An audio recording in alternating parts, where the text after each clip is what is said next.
Je vous le disais, Belfort se prépare à une forte mobilisation. Des milliers de personnes sont appelées à rejoindre la manifestation en soutien aux salariés de General Electric. À quelques heures du rassemblement, ambiance sur le marché avec Aline Bilinski et Philippe Arbet.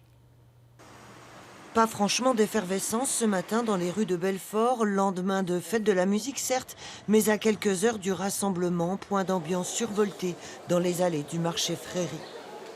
C'est calme, c'est très calme par rapport à d'habitude. Vous pensez que c'est ça? Je sais pas du tout, je peux pas vous dire.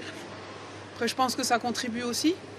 Un samedi comme un autre pour les uns, journée particulière pour les autres. C'était en 2016, il me semble. On est déjà allé pour l'Alstom, qui avait laissé sa part, le côté turbine à General Electric, et ça se passe à nouveau mal. Donc c'est dommage pour la région et surtout pour Belfort. C'est sûr, ça fait du bruit, mais bon, après, on ne peut pas faire grand-chose malheureusement. Les soutenir quand même un peu, ces gens. Hein. Voilà quoi. On verra si on peut, on ira quand même. Combien seront-ils cet après-midi pour soutenir les salariés de GE? Difficile à dire, mais pour beaucoup, le rendez-vous est important. Vis-à-vis des Américains, ça ne changera rien. Parce que voilà, les décisions sont déjà prises. Par contre, effectivement, pour obtenir de meilleures propositions de départ, voilà, là je pense qu'il faut faire pression. Il faut faire pression et sur la direction de GE et puis sur peut-être le gouvernement, l'État. Des commerçants qui ont prévu de baisser leur rideau de fer au passage du cortège. De nombreux élus politiques venus de Franche-Comté et de toute la France sont également attendus. Ils sont arrivés dès ce matin à la mairie de Belfort, où vous vous trouvez, Stéphanie Bourgeot, en direct. Bonjour.